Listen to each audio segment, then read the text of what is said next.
Hello, everybody, and welcome to the Next Gen Planners podcast. My name is Dan, and I'm the head of community experience here at Next Gen Planners. And this afternoon, I am very, very excited to be joined by Jan Swiderski from the Global Returns Project. How are you doing today, Jan? Very well, thanks. How are you? I'm okay. Yeah, I'm good. This is the first podcast we've done for a little while, so hopefully I'm not too rusty, but I'm sure we'll be fine. So for anyone who doesn't know Jan, he is an executive trustee and one of the co-founders at the Global Returns Project, which I don't think many of the audience will have heard of before. So that's why we decided to get these guys on the podcast, because it's really interesting what they are doing, and especially if you're interested in sustainable and responsible investing as well. So usually, Jan, well, what we used to do is we used to ask people for their life story and say, what did you do and where you came from and all that kind of stuff. Now we've changed it a little bit to, can you tell us what you do on a daily basis? What do you get up to every day at the Global Returns Project? Well, what I get up to every day is talking to people about the Global Returns Project and, explaining what we're doing and arranging meetings and calls and writing emails and so on. And what we're doing is we are promoting something we call symbiotic wealth management, which is our response to the climate crisis, effectively. And it's just, our view is that science is telling us that we're actually undermining Earth's capacity to run our current civilization, and that will affect everybody's wealth and their investment returns, not to mention their well-being and their the prospects for the future. And so symbiotic wealth management is a new way of thinking about financial planning, which incorporates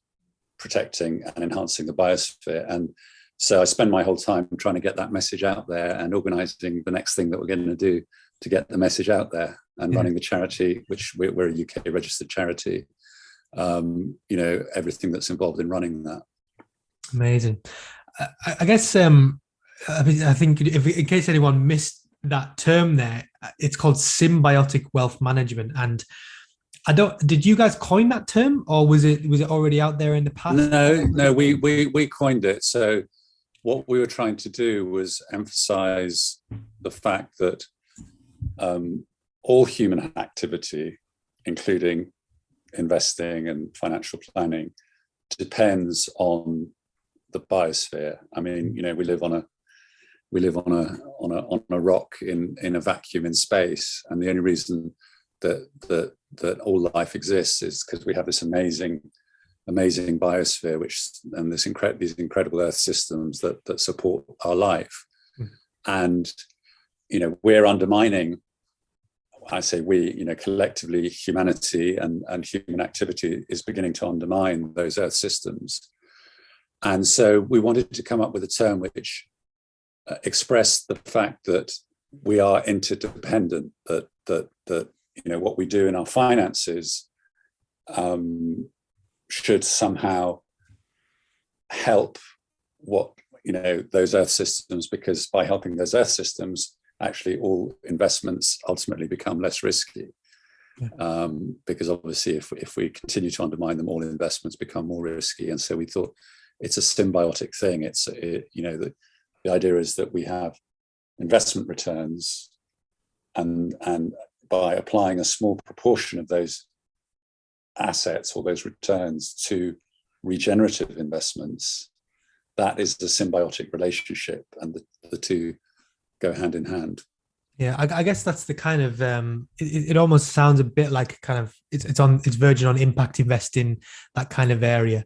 I think you would probably agree with that. It's maybe like I don't want to say the word extreme, but it's maybe kind of an area of impact investing that people perhaps. Yeah, I would say it's on the spectrum of things you can do with your money. It is actually, I suppose, in that sense, on the extreme. So we think of it as beyond ESG, or in many ways more effective than a lot of sustainable investment strategies. In this, I mean, we all obviously quite familiar with a lot of ESG strategies and a lot of sustainable investment products. Yeah. But there are a couple of shortcomings with those things, and one is that market mechanisms cannot do a lot of the things that not-for-profits can do. So in an ideal world, a lot of the environmental problems that we see would be solved by government policy, but we know that governments are not really doing a lot of what they're supposed to, and so the whole ESG and sustainable investment initiatives are to try and apply market mechanisms to solve a lot of these problems. But there's only so far that markets can go. So markets can't, there isn't a market mechanism for suing polluters. There isn't really an effective market mechanism for protecting rainforests and other natural carbon sinks. There isn't really a market mechanism for getting clean, renewable energy to the poorest of the billion people who live today without power. So all of these things are done by not-for-profit organizations. And broadly speaking, we call not-for-profits regenerative investments. So that's one of the things why we say it's beyond ESG. The other thing is that a lot of, sustainable so-called funds are still causing environmental degradation. And I think, people know that you have to pick your spots very carefully and you have to analyze exactly what's in the portfolio and so on. And so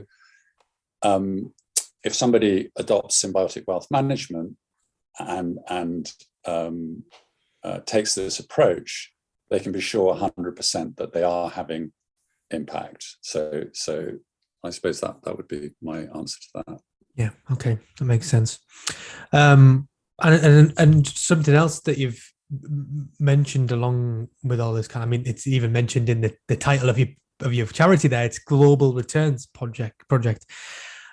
I guess what I'm trying to figure out here is, can you just define for us what global returns actually means and what you mean when you say global returns? Sure. So a normal investment obviously generates wealth and it delivers financial returns. And sustainable investments are trying to generate that wealth while minimizing harm to the planet and to the biosphere. Mm-hmm. But regenerative investments actually regenerate the planet and thereby help protect wealth, and they deliver global returns. And what we mean by global returns, they are the protection and enhancement of the biosphere. Now, those returns are effectively shared with everyone, but they're still real and they're still identifiable. And all investments are less risky when the biosphere is protected. And that's why we call it the Global Returns Project. So in a sense, it's a rational decision to make a tiny allocation to these regenerative investments. Yeah, definitely. I can tell you a bit about how the mechanism of how that actually works, if you'd like. Yeah, go ahead. Yeah, absolutely.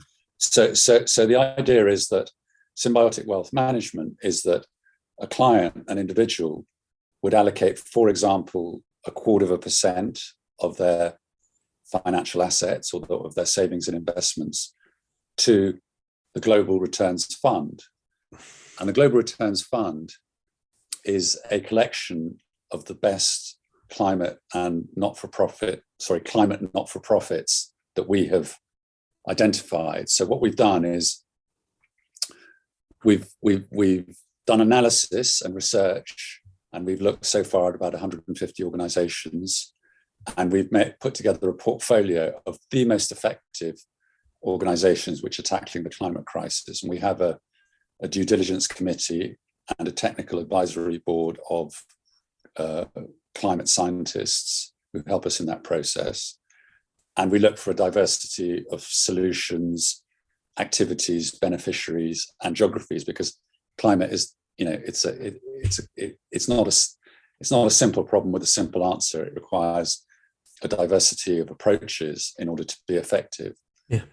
And the idea is that the symbiotic approach is that if somebody allocates, say, 0.25% of their assets every year to these regenerative investments, they're actually, over time, if enough people adopt this approach, reducing risk at a sort of macro level, if you like. And our Global Returns Fund, I can tell you a bit about that if you want, and how it's put together. So what we're doing is we're targeting 3 sustainable development goals, and we would call them 3 of the fundamental sustainable development goals, and they are climate action, life below water, and life on land. And primarily it's climate, but you can't address the climate crisis without protecting life below water and life on land, because they're integral parts of the carbon cycle and the water cycle, which are critical to addressing the climate crisis. Yeah, absolutely. And so we what we do is we assess all these organizations, make sure they're well run, well governed, have a minimum size. So that's the sort of basic due diligence, if you like. But then we look, most important, at impact, how much CO2 they're either sequestering or avoiding being emitted. Look at scalability. So can their activities be scaled up significantly and are they organizationally capable of scaling up? We look at network, how effectively they use their networks, and they can be community networks, or they can be government networks, or they can be networks with businesses. And we look also at co-benefits. So all of these organizations have a primary activity, but there may be really attractive co-benefits to do with either social outcomes or biodiversity. And at the moment, the Global Returns portfolio has 6 portfolio partners, and all of them are addressing different parts of helping us achieve the Sustainable Development Goal targets. And they are Ashton, Client Earth, Global Canopy, Rainforest Trust, Trillion Trees, and Whale and Dolphin Conservation. Okay. You said something, it was kind of in passing before when you said it's rational. Yeah. And I guess that's sometimes the issue or the difficulty with people, is to think that kind of way. You mentioned that it's a kind of long-term view on this, and I guess it is a completely rational long-term view, where humans are kind of intrinsically short-term. We worry about short-term things more than we do about long-term things. So I guess a big thing about this is kind of educating the overall returns of this for everyone in the future, not just the short-term financial returns that could come today. But I guess a better society from this kind of thing would also increase financial returns on the whole overall for everyone as well, if we have to actually look after those sustainable goals that you mentioned there.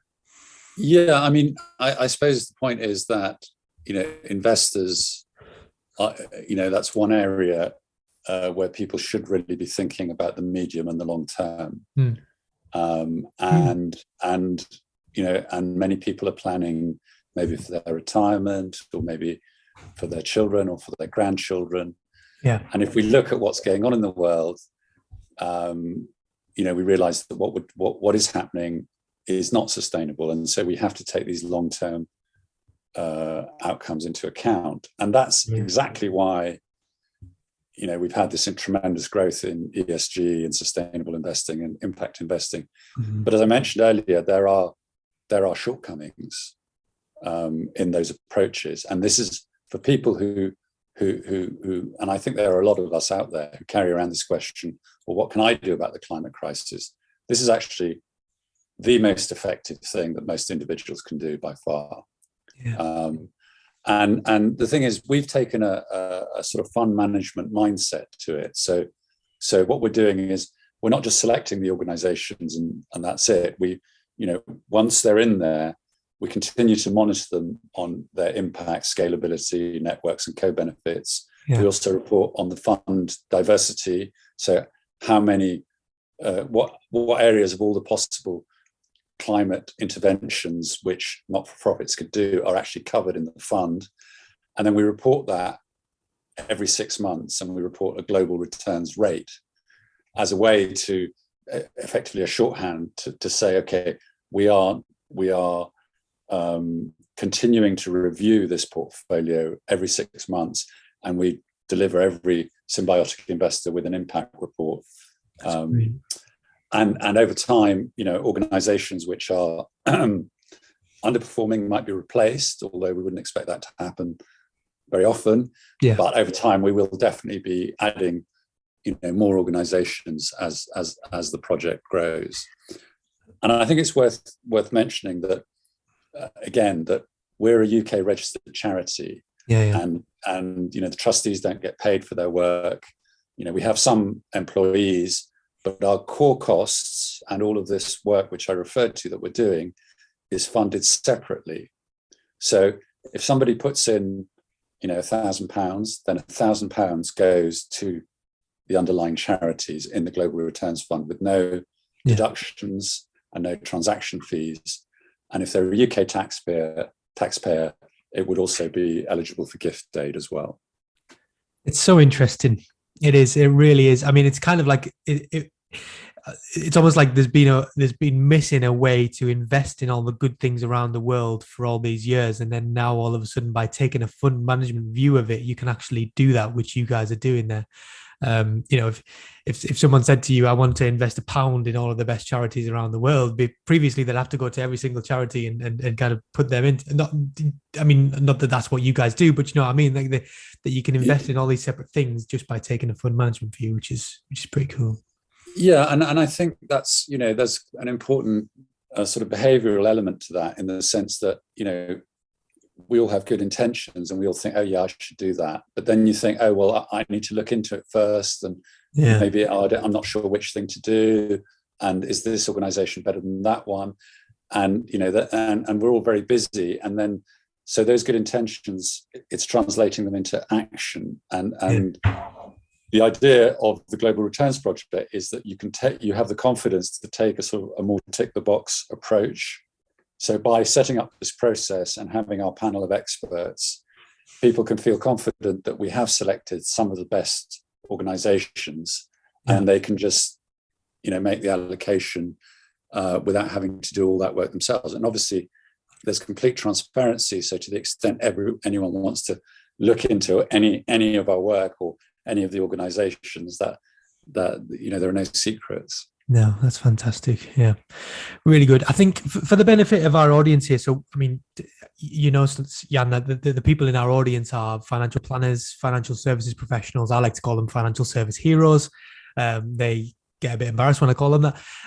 But like, can you just tell them how this kind of wealth management could actually be used by them with their clients? How would you say that they could integrate this into their conversations and the way they do work with clients? Well, so at the moment, most advisors and planners will at some stage have a conversation about investment exclusions, things that they don't want, people don't want in their portfolio for various, ethical reasons or so on.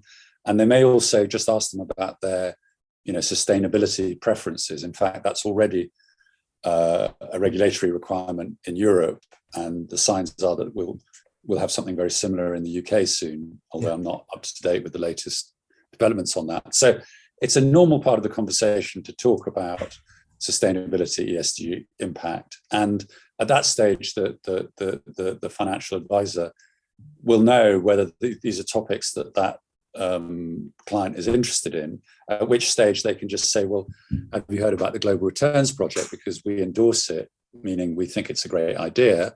And if you want to do something that is beyond ESG and is highly effective, then we suggest you have a look at it. And now here, the next stage slightly depends on the organization, in the sense that, some advisors are very hands-off, and the client handles all of the cash flows and so on, and others are doing custody and they handle the cash and so on. So operationally it will vary from financial planner to financial planner, but the idea is the client would then decide what the appropriate allocation for them might be, and it's entirely up to them. As I mentioned earlier, most participating investors are doing around 0.25%, and then they just decide what that sum is, and then it's a question of like any other payment, you either wire the money, or you can go onto our website and do a credit card or direct debit, and it's pretty straightforward. And we're in conversations with various people about getting it onto their platforms, because obviously a lot of financial advisors use platforms, but it's early days. So we're working with a couple of financial advisors to get it put onto the platforms that they use, but these things take time. I know that. That is one thing that we do know for sure, is that those kind of things take time. Yeah, I would love to see the kind of impact that this has had in 10 years time. I mean, we mentioned before about the medium to long term. If you look at your portfolio every day for 10 years, you're going to be disappointed most of the time. Whereas if you look at your portfolio once in 10 years, you'll be probably happy. It'll be exactly the same thing with this kind of with the returns that you're getting from the Global Returns Project.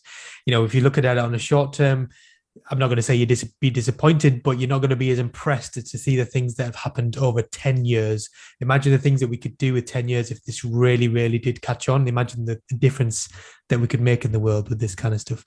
Yeah, I mean, I think when we decided to set it up, we thought, well, we've got to try and think of ways that we're actually going to move the dial on climate, because this is such a big issue. And we thought, well, if we look at, I used to be a fund manager, and we sort of, I believe in the laws of large numbers. So if you look at client assets globally, they're private individuals control around $150 trillion of assets today. And we thought, well, if we can get, say, 300 people to do this, say, by 10 years time, then that would be raising more than $10.5 billion a year for these projects, and that would move the dial. Definitely.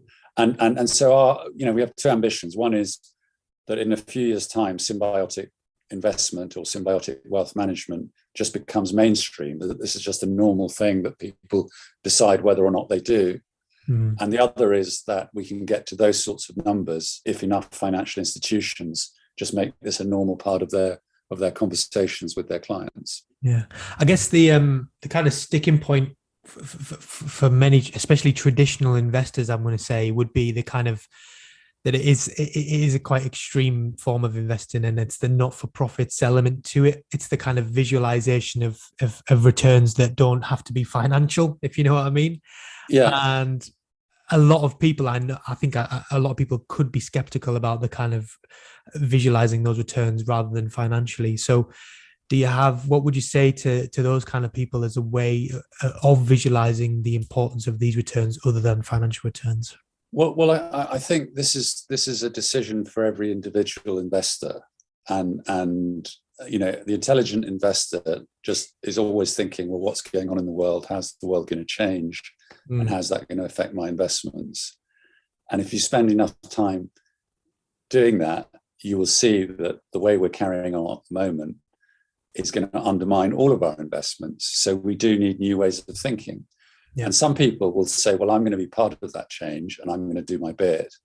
And others will think, well, I don't care. I'm just going to carry on as I am. And, and we see that in many areas of human activity. Some people do what I would say is the right thing, and others don't participate. But I mean, that's entirely up to them. Yeah, I think it's a pungent point. I think everyone's telling them that. It just takes more and more people to tell them that before it actually sinks in, which would be good as well. And also, I think humans we're very. I always think of the investment community as the sort of the electronic herd. We all tend to move in one direction at the same time, and humans are very social animals. So we like to do things that we know other people are doing, and so ideas do take maybe some time to catch on. But once a certain number of people are doing something, then it becomes like a normal thing that anyone might do. I mean, if we look at things like boardrooms, thinking about stakeholders. So in the 1980s, if you went into any boardroom and said, what about your stakeholders? most of them wouldn't know what that meant. They would say, well, our only responsibility are to people we have, contractual relationships with, which are our shareholders, our suppliers, our customers. Those are the only people we care about. But now, no board in the world of a listed company would hesitate to take into account all those non-financial things, which is respecting their stakeholders. And we just see this as a kind of extension in the same way. These are non-financial issues, but which they have to be incorporated into our financial decisions, because ultimately it's irresponsible not to. Yeah. I can't really get past thinking of the possibilities that this could create, like the kind of the immense kind of change that this would. I mean, sorry to anyone who's listening to this and thinking that I'm jumping on a bandwagon and getting all emotional about this, but I genuinely do think, like, imagine what we could do with this kind of thing if, like you said before, even if a small percentage of that 150 trillion went on these kind of things, the return on investment in terms of the biosphere, like you were talking about before. If you look at it in that sense of return on investment, it could be absolutely huge. If we could, I'd like to move away from symbiotic wealth management for a little bit, if that's okay with you, Jan, and just trying to focus on sustainable investing on the whole, because I'm assuming that you have, done plenty of work in this space before you realized that symbiotic wealth management was more effective. But like sustainable and responsible, and also ESG and that kind of stuff as well. We put a poll out the other day on social media to see, and in our community as well, to see what's the fastest thing people will think will rise in the next 5 years, and sustainable investing absolutely trumped every other thing on there. And I don't think that was a surprise for us. But what do you think that the future of sustainable investing holds, not just for financial planners but for the general population? I know you mentioned before about the idea that you want symbiotic wealth management to become almost the default.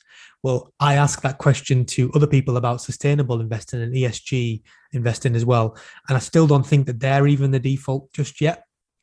In fact, they're certainly not. They're definitely not the default. So, what do you think will happen over the next few years? What do you think the future is? Well, so I think sustainable investing still has a lot of maturing to do. We're still very much in the early days, and there's a bit of a kind of wild west, because a lot of people just put clean or sustainable on the name of their fund, and somehow think, well, that's good for marketing, but actually the underlying fundamentals of what they're investing in hasn't really changed. Yeah. And I think there are big movements to make our economic activities a much more circular model.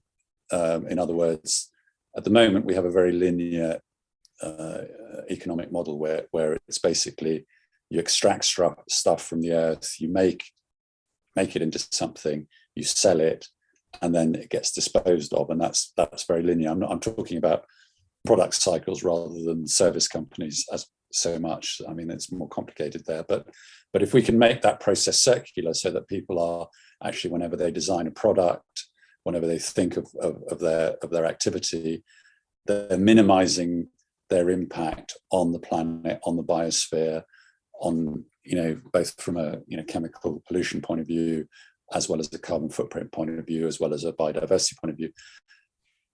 So there's a very long-winded way of saying that the impetus behind sustainable investing will help companies change their business practices and their capital stock and their technologies to address all of these things. So I see sustainable investing, or the E in ESG, as being completely mainstream in say 10 years time. In fact, we have little choice. Yeah. And there are amazing technologies coming through in terms of the price and effectiveness of renewable energy, of electrification of transport, of food systems, where there are technologies now to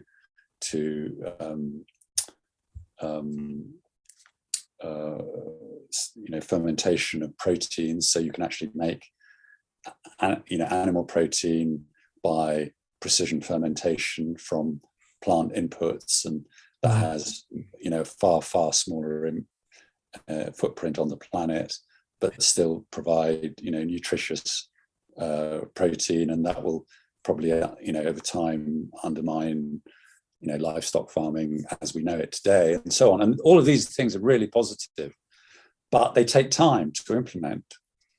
And it's initiatives like ours which will actually protect our natural systems in the meantime, which are almost, I almost see them as a bridge to the truly sustainable investing, which we might have in, you know, I say 10 years time, but you know, you never know what the timeline is on these things. Yeah, and we mentioned this a few times on our podcast in the past about the idea that ESG is almost destined to become the default, because there's not that many companies. I mean, there are certainly a lot of them out there, but there are a lot of companies who are trying to do good in the world nowadays. So their governance is meets that ESG aspect. They're trying to be more sustainable. I mean, even companies like Budweiser and Coca-Cola and stuff like that are trying to be more sustainable, and the ethical one as well. I think all of those will kind of become defaults, but then it's about how far we want to go to actually make action and make true difference, like you were talking about before. So, yeah, it's interesting to get the perspectives on that one. And I think you've got. Yeah, I mean, I think one important point which you've just reminded me of is the urgency on this thing, and that is that, you know, sustainable investing will bring about these gradual and steady changes in some areas faster than others, but all of that takes time. And we need to act now. You know, we need to get these emissions down today. I mean, at the moment, there's about 110 million tons of CO2 being emitted every single day by humans, and that, you know, CO2 concentrations keep going up. So this, you know, for people who get the urgency, then this is actually the most effective thing that an individual can do. And in fact, we've done some research on the effectiveness of an allocation to the Global Returns Fund, those 6 organizations I mentioned, versus things like, you know, going vegan or buying an electric car, or, you know, switching to a clean energy provider. And for an individual, this is actually within a range of uncertainty, probably around 100 times more effective than many of those actions. And when I say a range of uncertainty, it's quite hard to measure precisely the impact, but what we can with some confidence say, well, we know it's probably at least 50 times, it may be 150 times more effective, but we think it's probably in the area of 100 times more effective than those other individual actions which people might take. Yeah. So for people who are thinking, well, what can I do? And I do believe there are a lot of people, you know, going around with this question, well, what can I do about the climate crisis? It's such a big problem. There's nothing I can do. Well, actually, there is. Yeah.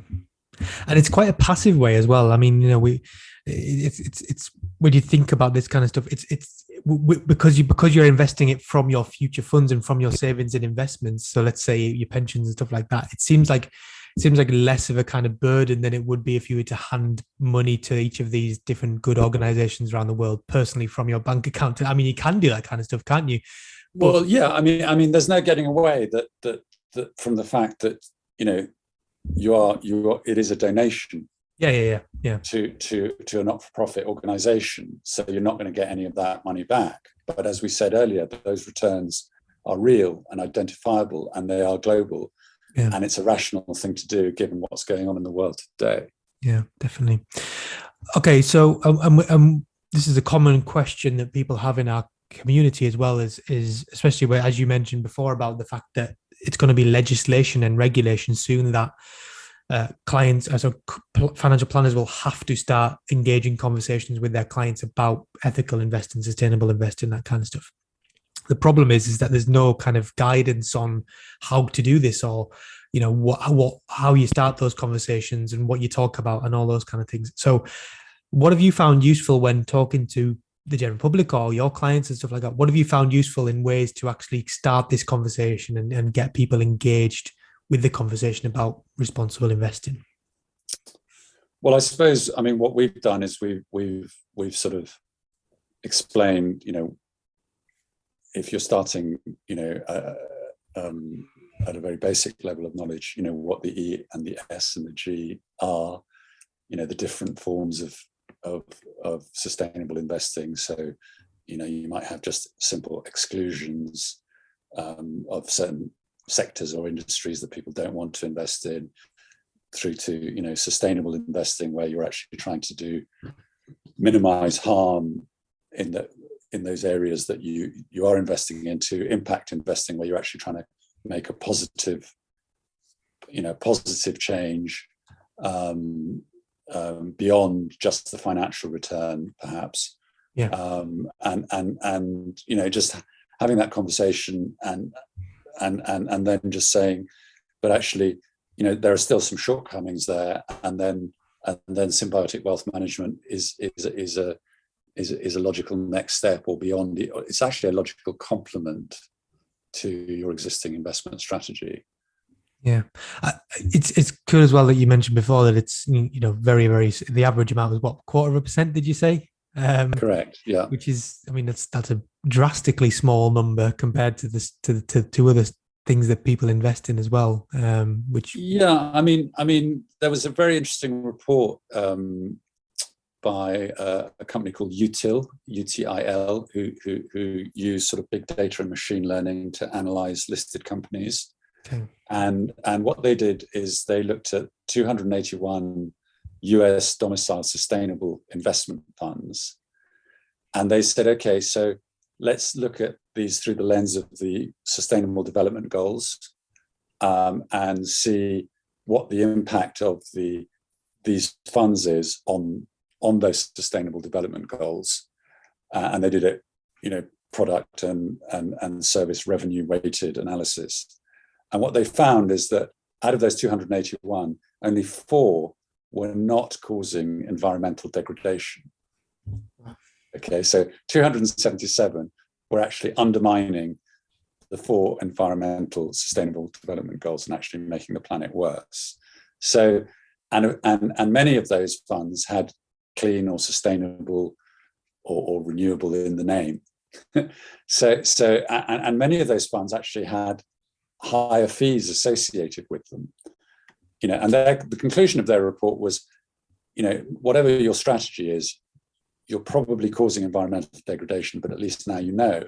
And so one of the conversations I've had with people is, well, rather than perhaps paying a slightly higher fee, which XYZ fund might have, you could actually just allocate a similar quantity, i.e. 0.25%, to the Global Returns Fund, and actually have much more impact, much more directly.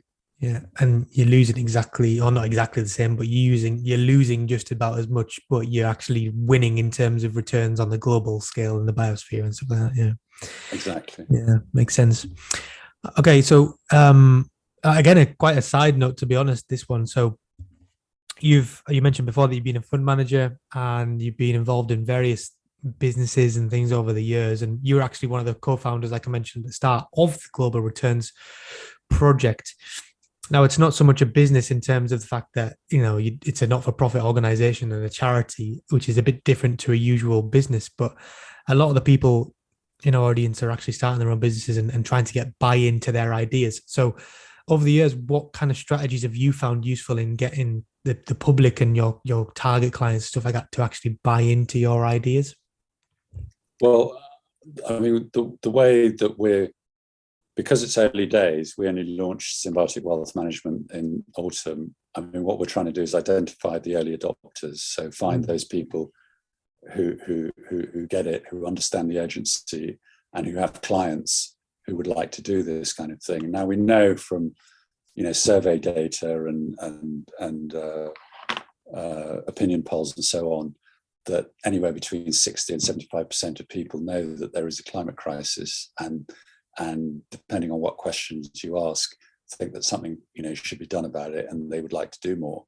And so what we're doing is we're trying to talk to the intermediaries, to the financial advisors, to the private banks, to the wealth managers, and say, our route to market, if you like, is through them, because they have all of the client contacts and they're the custodians of the asset. So the assets. So that's our approach, and then we're complementing that with some PR activities, and as and when we have some successes to announce, that should get more coverage, and then things will grow. But like a lot of these things, building a business is about being well organized, spending time, working hard.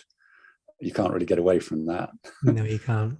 I could definitely agree with you on that. I'm sure a lot of the people in the audience would definitely agree with you on that one as well. Yeah, definitely. I would yeah. And again, to kind of switch directions a little bit, I don't think we could have gone this podcast without talking about a certain event which happened at the end, towards the end of last year, and that is, of course, COP26 that happened in Glasgow. So mixed reviews was kind of the general opinion from a lot of people that I've been talking to. But how optimistic are you about some of the agreements that were actually reached at COP26?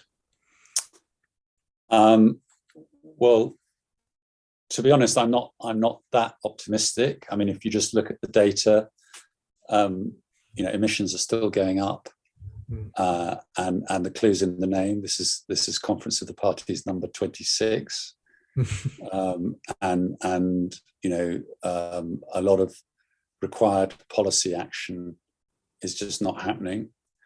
And so, what's motivated me to do this, and I've been working on this for like 2.5 years now, is the realization that all of society needs to respond, and our politicians, unfortunately, will only be led by their populations. They're not leaders in this respect, because there are too many vested interests who are quite keen on things continuing as they are, and have a very short-term attitude to these issues. But I mean, we can see that the movements are growing to change things. And one of the sources of optimism, I would say, was the amount of involvement of actually not-for-profit organizations and youth movements and people power movements, which were trying to put real pressure on the politicians for change. But unfortunately, those changes are still way too slow, which is why we have to just say, okay, well, if I just don't want to be a bystander and actually take some action, this is something I can do. Yeah. And anyone who does this today isn't just becoming a symbiotic investor. They're actually doing something much bigger, because they're actually helping us to shift thinking within the financial community, and that's a much bigger change, and we'll have lots of really good ripple effects. Brilliant. Yeah, that's kind of the general opinion I've got from most people, to be honest. I think it's a lot of finger wagging and a lot of finger pointing at other people. Well, we're not going to do this because you're not doing that, and China's doing this and Russia's doing this, and it just becomes ridiculous. So yeah, that's good. Okay, well, we're coming near the end now, but I mean, I'm fascinated by this kind of stuff. I could probably talk about it all day, but I know that people in the audience haven't got all day to listen to these kind of things. So we ask a few questions at the end of our podcast, really just to kind of get something from you. So we always like to ask our guests for a book or a bit of content, something that has helped them in their career so far and changed the way that they think about the world in general. So off the top of your head, what could you think of? What have you got for us? Well, a book which has changed my way of thinking about the world very recently is Entangled Life by Merlin Sheldrake. And it's all about fungi. And you might think, well, that's a bit of a strange topic. But actually, on reading that book, it really changes your attitude to, fungi and their importance to all life on Earth, and their importance to all agriculture on Earth, and all soil chemistry and all biosystems. And it really brings home, to me anyway, the importance of soil chemistry and its importance in all life on Earth. It's a great book, and it's beautifully written, and it's actually really amusing as well. Brilliant. Very good. That's the first time that one's been mentioned on the podcast. So there's something for the people in the audience to listen to, watch, to read, sorry, as well, which is good. Okay, fantastic. Well, I think we'll probably end it there, Jan. But honestly, this has been so interesting to hear from you. I love what you guys are doing. It's really, really cool. I think a lot of people in the audience will be looking this up afterwards as well. But we like to give the last word to the guests as a thank you for coming on to the podcast. So can you just tell our audience where to find you, how to connect with you if they want to, and if you really feel like it, you can leave us with a bit of motivation as well. So I mean, our website is there. It's globalreturnsproject.earth. You can just Google it and find us. There's a lot of information, a lot of resources on there with publications both from us and from many other scientific bodies, market commentaries, and so on. And also, if anyone wants to actually feel motivated enough to become a symbiotic investor today, you can do it right away. You can sign up and allocate to the Global's Return Fund as an individual, because if you feel that it's something you would be happy to recommend to your clients, there's nothing better than having done it yourself. That's true.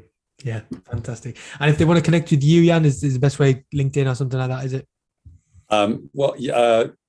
Probably email is best, yan@globalreturnsproject.earth. That's yan@globalreturnsproject.earth. Fantastic. I love that domain, by the way, .earth. I love that. I wish we had that. I wish we had nextgenplanners.earth. That would be really cool. Thank you so much for joining us, Jan. It's been a pleasure chatting with you today. So it's been a great pleasure chatting with you as well, Dan. Thanks, Jan. So that was Jan Swiderski from the Global Returns Project. If you enjoy this podcast, you can find it and share it on Apple Podcasts, Spotify, on YouTube nowadays as well, where you can watch the full episode, and also on our website, nextgenplanners.co.uk. Unfortunately, we couldn't get the .earth. On there, you can find more information about the training contract, the Blast Off program, the Future Leaders program, the Advice Stack product, and of course our conference, which is coming up in June 2022. It's going to be a 3-day event, and it's going to be very, very cool. And of course, our community of global financial service heroes. As we speak, we're currently at over 650 people in the community at the moment, and they're all doing amazing things every single day. And we're also on Facebook, LinkedIn, Twitter, and Instagram if you want to find us on those as well. But once again, thank you to Jan for joining us today. Thank you guys at home for listening, as always, and we'll see you in the next one. Bye-bye.